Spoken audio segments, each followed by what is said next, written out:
থেকে। আসসালামু আলাইকুম।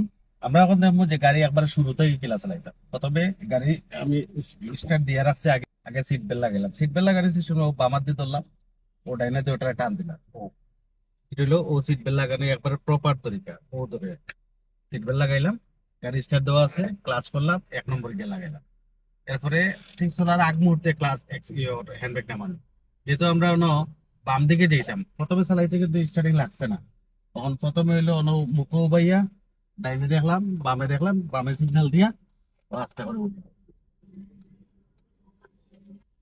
তখন টান দিলাম, ক্লাচ সেকেন্ড গিয়ার, ও গিয়ারটারে ও ধরলাম, আঙ্গুলটা ক্লোজ থাকতো। আগে উঠতে ক্লাচ সারিয়া ও আস্তে করে অ্যাক্সেলারেটর দিলাম। ব্যাস।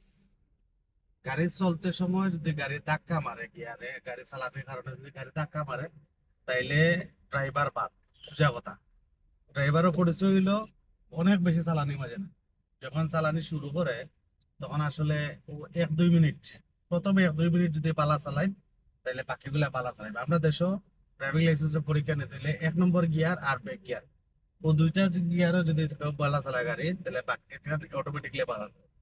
তো 3 নম্বর গিয়ার লাগাইবার লাগে, ক্লাচ করলাম, ও ধরলাম, ধরিয়া হালকা ডাইনে ইশারা করিয়া ওপরে তুললাম। ও 3, আগে পুরা ক্লাচ ছাড়ছি, ও পরে আস্তে করে acceleration। গিয়ার যদি কোনো সময় গাড়ি আপনার চালাইবার লাগে গাড়ি খাফে, মানে অ্যাক্সেলেটার দিলে গাড়ি ধাক্কায়, তার মানে হলো ক্লাচ আর ছাড়া যাইতো না। সিচুয়েশন অনুযায়ী গিয়ার হয়ে গেছে বেশি। যদি আমি গিয়ার বদলাইতে না চাই, তখন ক্লাচ তো সামান্য চাপ দিয়া তড়িয়ে যদি আমি গিয়ার বদলাই, তাহলে এটা পালা ইউজও করতাম পারবো না। আর যদি আমি ব্রেক করলাম, স্পিডও গাড়ি ব্রেক করতে হইলে ক্লাচ লাগতো না, লাস্টে ক্লাচ ও সেকেন্ড গিয়ার, তখন নিউট্রাল, বামে সেকেন্ড গিয়ার, আগে অল্প ক্লাচ ছাড়িয়া ও অ্যাক্সেলারেটর দিলাম সামান্য। স্পিড ব্রেকারের সময় চলবো, তখন আমরা একটা স্পিড ব্রেকার পাড়াইলাম, ক্লাচ ব্রেক এমন ভাবে ধরা যেন স্পিড ব্রেকার ফারানি মাত্র আবার গাড়িটা চলা শুরু করে। স্পিড ব্রেকার এমন ভাবে যেহেতু সামনের চাকা যতক্ষণ আসতে যাইবো, পিছনের চাকা এর চেয়ে বেশি আসতে যাইব। তো পিছনের চাকা হইলো এখানে আছে, যেখানে পিছনে বেশি মানুষ বয়।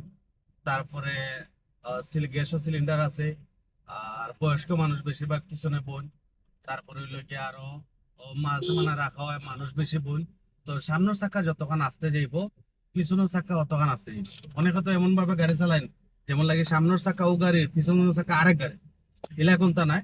আমরা যে সময় সামনের চাকা পারাইবো, পিছনের চাকা চালানোর সময় খুব বেশি খেয়াল রাখবো। আশা করি অতক্ষণ থাকুক, দেখা হইব ইনশাল্লাহ পরবর্তীতে। আসসালামু আলাইকুম।